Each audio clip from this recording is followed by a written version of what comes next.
नमस्कार, आप देख रहे हैं एनबी न्यूज। मैं हूं आपके साथ काजल ठाकुर। बीजेपी के राष्ट्रीय उपाध्यक्ष एपी अब्दुल्ला कुट्टी ने कहा है कि कांग्रेस नेता सचिन पायलट अच्छे नेता हैं और वो अपने समकालीनों की तरह जल्द ही बीजेपी में शामिल हो जाएंगे। अब्दुल्ला कुट्टी ने कहा कि सचिन पायलट अच्छे नेता हैं। मेरा ऐसा मानना है कि वो भी भविष्य में जल्द ही बीजेपी में शामिल होंगे।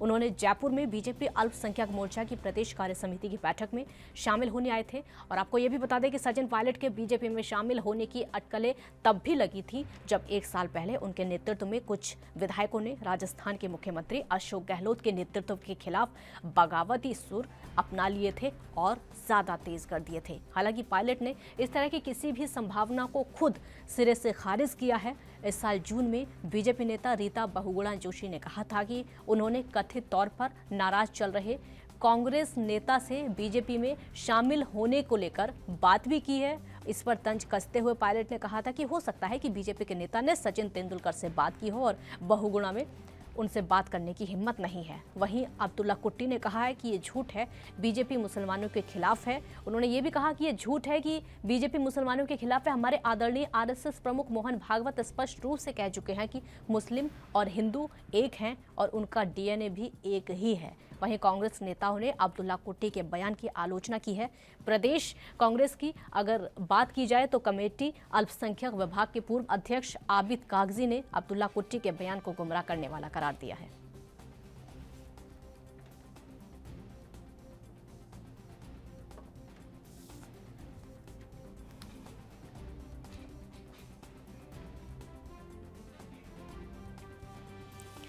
कांग्रेस का विवाद थमने का नाम नहीं ले रहा है। राजस्थान में इस समय जैसा विवाद चल रहा है, सचिन पायलट और अशोक गहलोत के बीच का विवाद किसी से थमा हुआ नहीं है। जो विवाद इस समय चल रहा है, हालांकि अब से नहीं, ये लगभग पिछले 1-1.5 साल से चल रहा है। कयास कई बार लगाए गए हैं। ये राजनीतिक गलियारों में बातें चलती रहती है कि सचिन पायलट शायद बीजेपी पे जा सकते हैं, शायद बीजेपी ज्वाइन कर सकते हैं, लेकिन सचिन पायलट ने हर बार उस बात को नकारा है, हर बार उस बात के लिए मना किया है। एक वक्त ऐसा भी आया था कि सचिन पायलट ने कांग्रेस को छोड़ने का फैसला कर लिया था, लेकिन जब सवाल उनसे तब भी पूछे गए कि अगर कांग्रेस छोड़ते हैं तो कौन से दल को ज्वाइन करेंगे, तब भी सचिन पायलट ने यही कहा था कि वो भले ही कांग्रेस छोड़ दें लेकिन बीजेपी में नहीं जाएंगे। उस घटनाक्रम के बाद भी ये जो बातें हैं, ये जो बयानबाजी हैं, ये नहीं थमी है। आज भी खबरें यही चल रही हैं कि शायद सचिन पायलट बीजेपी में जा सकते हैं, क्योंकि कई ऐसे बड़े बड़े नेता हैं जिनका पीढ़ियों से कांग्रेस के साथ नाता रहा है, पीढ़ियों से कांग्रेस के साथ में बने हुए हैं, वो बीजेपी में चले गए हैं। कई ऐसे उदाहरण इस समय हमारे देश की राजधानी में है, चाहे वो ज्योतिरादित्य सिंधिया हो, उनका पीढ़ियों से नाता रहा है कांग्रेस के साथ, वो बीजेपी में शामिल हो गए। हालांकि अब तो उनको मंत्री पद दे दिया गया है। अगर जितिन प्रसाद की बात करें तो उनका भी पीढ़ियों से नाता कांग्रेस के साथ रहा है। उनके पिताजी भी कांग्रेस में हुआ करते थे, लेकिन वो भी बीजेपी की तरफ चले गए हैं इस समय। तो कई ऐसे दिग्गज हैं, कई ऐसे कांग्रेस के नेता रहे हैं जिनका पीढ़ियों से तो नाता रहा है, लेकिन अब वो उस नाते को तोड़कर बीजेपी में जा चुके हैं। कहा सचिन पायलट के लिए भी यही जाता है कि वो एक कांग्रेस के वो नेता हैं जिनके दम पर राजस्थान में सरकार बनी थी।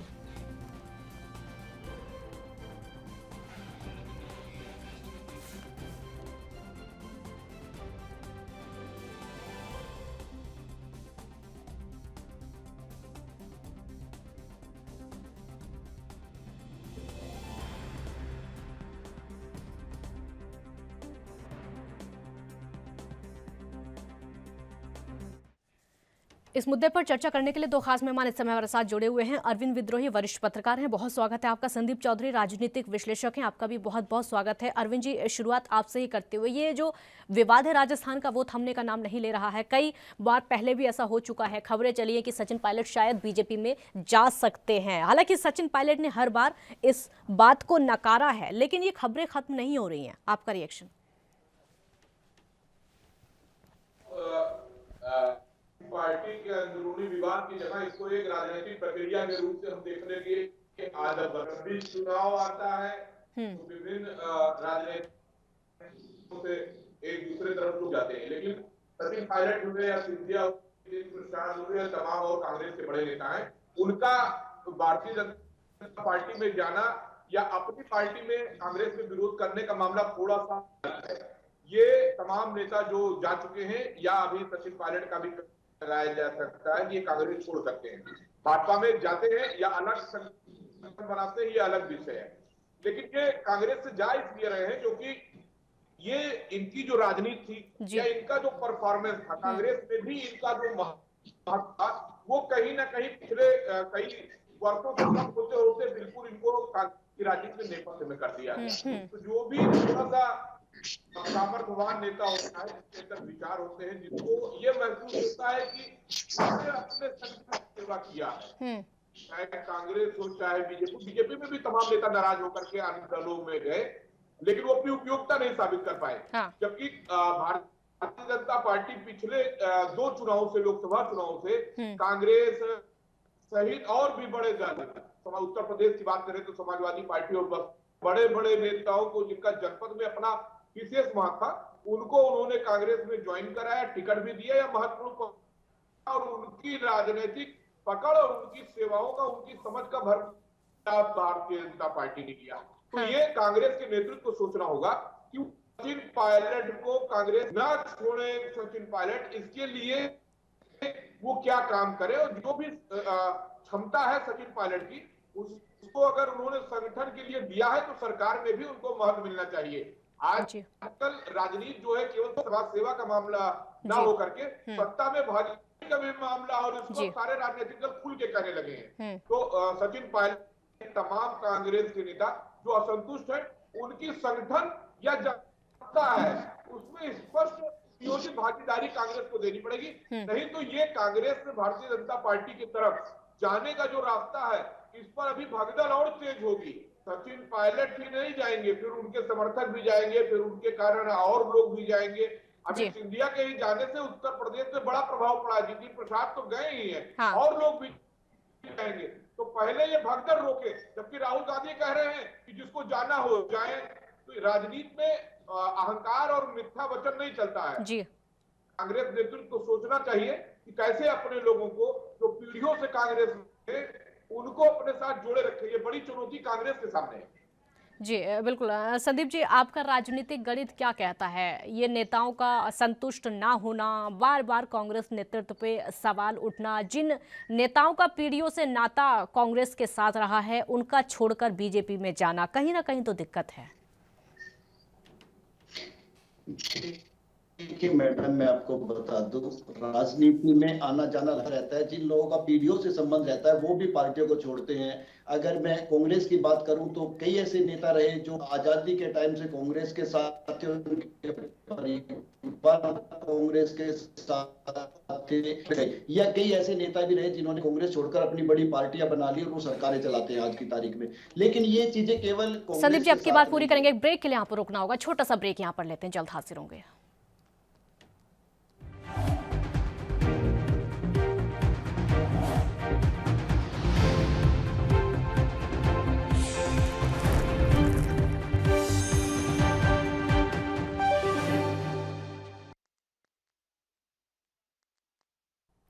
ब्रेक के बाद एक बार फिर स्वागत है आपका। सचिन पायलट के बीजेपी में शामिल होने की खबरें थमने का नाम नहीं ले रही है, हालांकि सचिन पायलट बार बार इस बात को नकारते हैं। संदीप जी, अपनी बात पूरी करिए आप। देखिए मैं बता दूं, जिस तरीके से सचिन पायलट को निशाना बनाकर विपक्ष पर सरकार के लोग निशाना साधते हैं, उसमें कहीं ना कहीं वो कांग्रेस की एक दुखती रग पर हाथ रख देते हैं, या ये कहिए कि वो आग में घी डालने का काम करते हैं, क्योंकि ये चीज समय समय पर बाहर निकल के आती है। और जिस तरीके का चीजें हमने सचिन पायलट वर्सेस कांग्रेस के बीच में या गहलोत साहब के बीच में देखने को मिली थी, ऐसी चीजें लगभग सभी पार्टियों में होती है। लेकिन जब भारतीय जनता पार्टी के नेता राजस्थान के दौरे पर होते हैं और जयपुर में होते हैं, तो वो इस तरीके की बातें कहकर कहीं ना कहीं राजनीति को हवा दे देते हैं, फिर उन पर राजनीति होती है। जबकि ये चीज आज की तारीख में तो कम से कम हकीकत से दूर है। आने वाले समय को राजनीति में कोई नहीं जानता किसको कब पार्टी छोड़नी पड़ जाए, किसको कब कौन सी पार्टी ज्वाइन करनी पड़ जाए। लेकिन आज की तारीख में ये एक हवाई फायर है, केवल एक डिस्कशन का मुद्दा है, और इससे ज्यादा मैं इसको कुछ नहीं मानता। विद्रोही जी, जैसा कि संदीप जी भी बोल रहे हैं कि बीजेपी के नेता ये सुर्खियों में आने के लिए ज्यादातर ऐसा करते हैं। हालांकि सचिन पायलट अगर इस बात को बार बार नकारते हैं तो जाहिर सी बात है इसके पीछे कुछ ना कुछ होगा। लेकिन कई बार हमने देखा है, सिर्फ अब नहीं पहले भी हमने बीजेपी के कई नेता हैं उनकी तरफ से ऐसा सुना है कि वो बीजेपी में आ सकते हैं। सचिन पायलट के लिए बार बार कहा जाता है, सिर्फ सुर्खियों में आने के लिए। क्या लग रहा है आपको? देखिए, सचिन पायलट की जो बार बार भारतीय जनता पार्टी में आने की बात उठती है, वो क्यों सुर्खियों में आने के लिए हो सकता है। राजस्थान के कोई नेता इस तरह का बयान दे करके ये साबित करना चाहते हो और मीडिया में बताना चाहते हो कि उनको अंदर खाने की बहुत जानकारी रहती है, इसी कारण उनको कवरेज मिल जाता हो। सचिन पायलट सहित तमाम कांग्रेस के नेता जो असंतुष्ट हैं, तो वो भारतीय जनता पार्टी में जाएंगे अगर वो सत्ता में भागीदारी चाहते हैं तो। नहीं, अपना महत्व अगर दिखाना चाहते हैं, अपनी राजनीतिक जमीन को बनाए रखना चाहते हैं, वो नहीं चाहते हैं कि कांग्रेस में उन्होंने सेवाएं दी लेकिन कांग्रेस का नेतृत्व किसी और को उनके ऊपर थोप दे रहा है, तो वो अलग रास्ता अपनाएंगे, भले ही वो भाजपा में न जाए, कोई अलग करना है। ये पहले भी हो चुका है।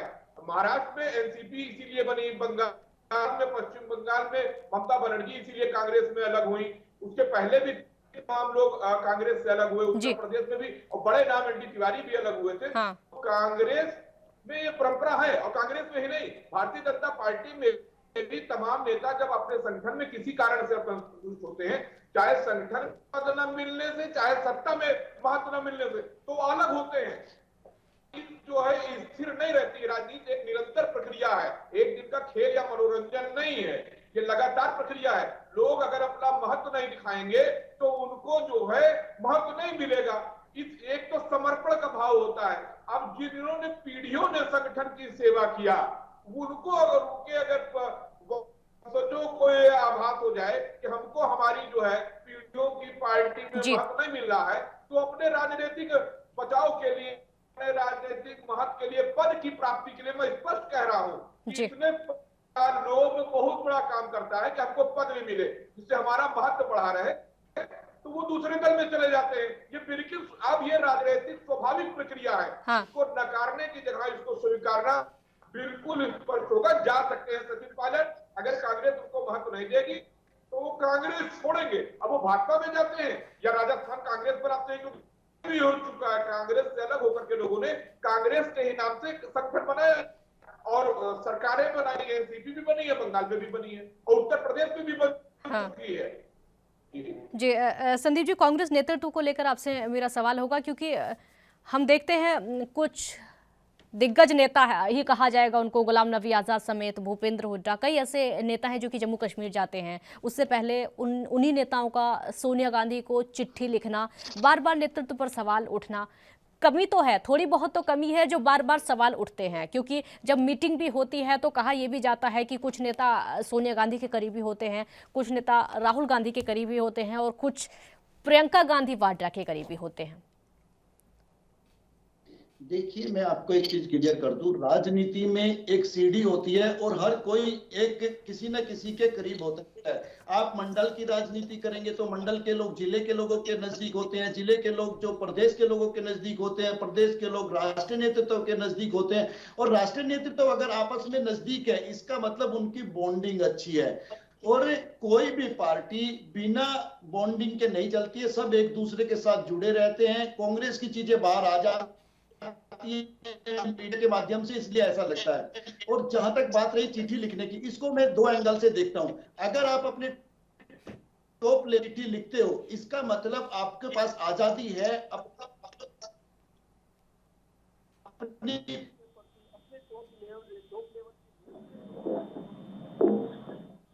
नहीं लिख सकते। आपको केवल ऑर्डर मांगना है।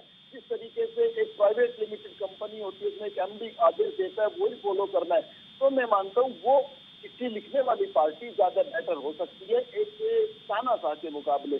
तो चिट्ठी लिखने की भी आजादी होनी चाहिए, नेताओं को अपनी बात रखने की भी आजादी होनी चाहिए। वो मानी जाएगी या नहीं मानी जाएगी, या पार्टी के समक्ष रखी जाएगी, दूसरे नेताओं से डिस्कशन किया जाएगा, ये पार्टी का मैटर हो सकता है। लेकिन इतनी आजादी होनी चाहिए सभी पार्टियों में कि उनके कार्यकर्ता या उनके पदाधिकारी का अगर कोई इश्यू रहते हैं तो वो अपने राष्ट्रीय नेतृत्व तक या तो मिलकर बात पहुंचाए या उनको चिट्ठी लिखकर अवगत कराएं।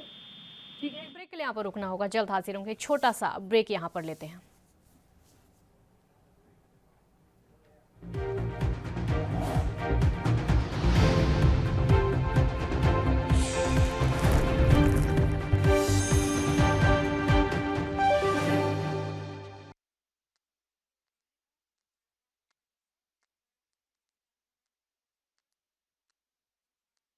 ब्रेक के बाद एक बार फिर स्वागत है आपका। अरविंद विद्रोही जी, सवाल मेरा आपसे होगा क्योंकि हम कांग्रेस के नेताओं से भी सवाल पूछते हैं तो उनका भी यही कहना होता है कि कांग्रेस में आज़ादी है अपनी बात रखने की, लेकिन बीजेपी में अपनी बात रखने की आज़ादी नहीं है। कोई उसमें अपनी बात नहीं रख सकता है, सिर्फ उनको काम करना होता है, ऑर्डर दिया जाता है, जैसा कि संदीप जी भी यही बता रहे हैं। लेकिन कांग्रेस में क्या होता है कि लोग बगावत कर लेते हैं, अगर उनको कुछ पसंद नहीं आ रहा है तो खुलकर बोल देते हैं, चिट्ठी लिख देते हैं, नेतृत्व तक पर सवाल उठा देते हैं।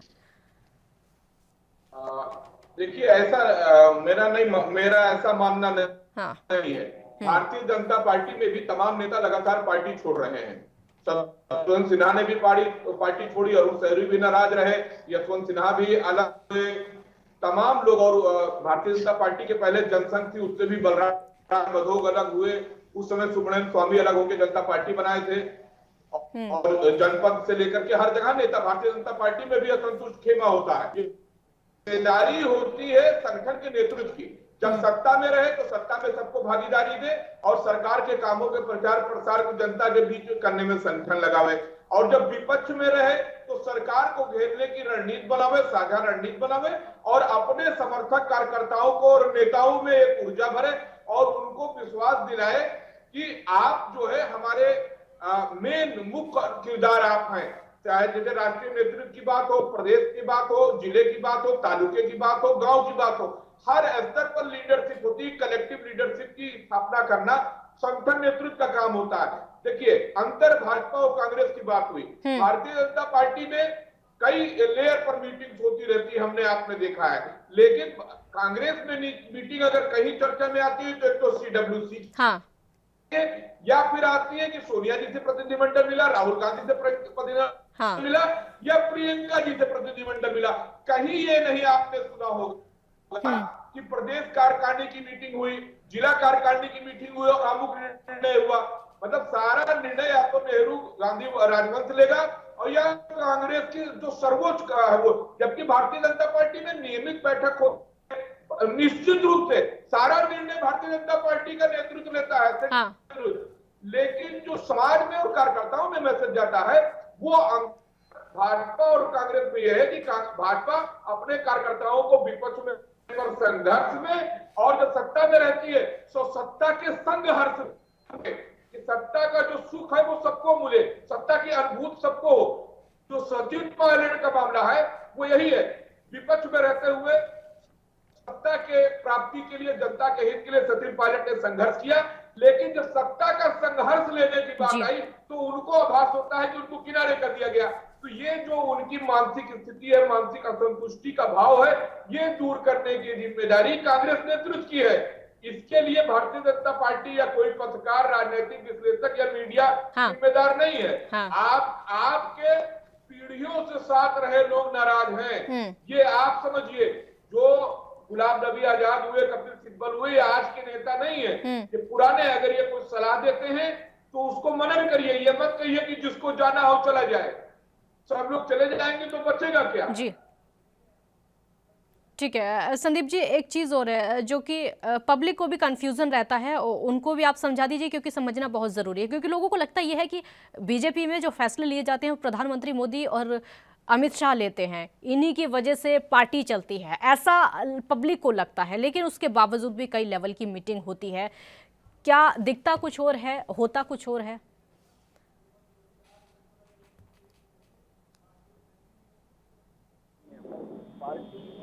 पार्टी समिति की मीटिंग भी होती है, पार्टी के कई इस तरीके की समितियां बनाई जाती हैं, उनकी मीटिंग होती है, उनमें फैसले लिए जाते हैं।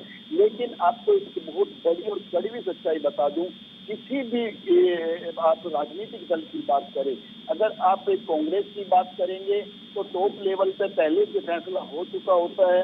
अगर आप बीजेपी की बात करेंगे टॉप लेवल पे पहले से फैसला हो चुका होता है। अगर आप समाजवादी पार्टी की बात करेंगे टॉप लेवल पे पहले से फैसला हो चुका होता है। अगर आप बसपा की बात करेंगे टॉप लेवल पे पहले से फैसला हो चुका होता है। लेकिन उस फैसले को सबके बीच में रखा जाता है, सबकी सहमति ली जाती है, ताकि लोगों को और अपनी पार्टी को एक मैसेज दिया जा सके कि हमारे यहाँ जो भी होता है वो सर्वसम्मति से होता है। बाकी सभी पार्टी का एक ही नियम, एक ही कायदा, एक ही कानून है। जी, ये कई बार हम देखते हैं कि विपक्ष में बगावत तो हो जाती है, लेकिन कुछ समय ऐसे होते हैं कि कई विपक्षी पार्टियां एक साथ आ जाती हैं। अभी हम कई बार तस्वीर देख चुके हैं। 2024 की तैयारी चल रही है, राहुल गांधी आते हैं, उनके साथ में कई विपक्षी पार्टियां साथ में आ जाती हैं, शिवसेना भी साथ में, आम आदमी पार्टी और टीएमसी के नेता भी साथ में आ जाते हैं। भले ही अपनी अपनी पार्टियों पर सवाल उठाएं, लेकिन जब एकता की तस्वीर का नंबर आता है तो सब लोग साथ में आ जाते हैं, और सबसे आगे राहुल गांधी। आ जाते हैं, लेकिन चुनाव में जाने पर लीडरशिप और होनी चाहिए। सवाल हर बार यही बनता है, जब भी का विरोधी दल बनता है। कांग्रेस की भी सत्ता थी तो जो सरकार बनी थी जयप्रकाश नारायण आंदोलन के बाद, संदीप जी आती हूँ, आवाज कम आ रही है। सवाल पर बिखर गई थी। जी जी जी जी, विद्रोही जी अपनी बात पूरी करिए, अभी आवाज नहीं आ रही थी संदीप जी की, बोलिए। तब भी जो है, जब भी सत्ता के खिलाफ कोई बंधन बनता है तो उसमें लीडरशिप का संकट आता है। जयप्रकाश नारायण का जो इंदिरा गांधी के समय वो भी सरकार प्रधानमंत्री के सवाल पर गिर गई थी। फिर जब विस्तार प्रताप सिंह बने तब भी प्रधानमंत्री के सवाल पर हुआ और सरकार गिर गई। फिर चंद्रशेखर जी बने गए, वो भी 4 महीने में कांग्रेस ने बनवाया, गिर गया। तो सबसे पहली बात है कि जब तक मजबूत विपक्ष का मजबूत नेतृत्व नहीं होगा तब तक जो है जनहित का संघर्ष खड़ा करके, हटा करके आप एक अच्छी और 5 साल की स्थिर सरकार कर पाएंगे। तो सब जरूरी ये है कि एक साझा कार्यक्रम बने, संघर्ष की रूपरेखा बने और उस पर नेतृत्व खड़ा हो। जी, कांग्रेस को तो सबसे पहले समय की कमी है सर। ठीक है, बहुत शुक्रिया आप दोनों का हमारे साथ जुड़ने के लिए। तो कांग्रेस को लेकर लगातार सवाल ये उठते आ रहे हैं कि सचिन पायलट शायद बीजेपी में जा सकते हैं, लेकिन सचिन पायलट ने हर बार उस बात को नकारा है। बहुत शुक्रिया आपका, देखते रहिए ANB न्यूज़। नमस्कार।